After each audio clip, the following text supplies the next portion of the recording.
વલસાડ જિલ્લાના પારડી તાલુકાના મોતીવાડા ગામમાં રહેતી આત્મનિર્ભર યુવતી 14 નવેમ્બરના રોજ બપોરે ટ્યુશનથી ઘરે પરત ફરી રહી હતી.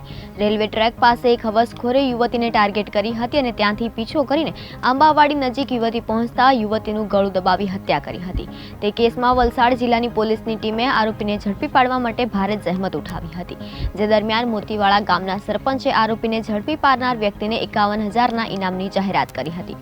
જીઆરપીના જવાનોને મળેલી બાતમીના આધારે 23મી નવેમ્બરની રાત્રે બાંદ્રા ભુજ ટ્રેનમાં આરોપી વાપી સ્ટેશન આવ્યો હોવાની બાતમી મળતા વાપી જીઆરપીના હેડ કોન્સ્ટેબલ ચંદ્રકાંત ગામિત અને કોન્સ્ટેબલ મનોજ થોરાટ બે જાંબાઝ જવાનોએ બાતમીના વર્ણનવાળા સિરિયલ કિલરને ઝડપી પાડ્યો હતો.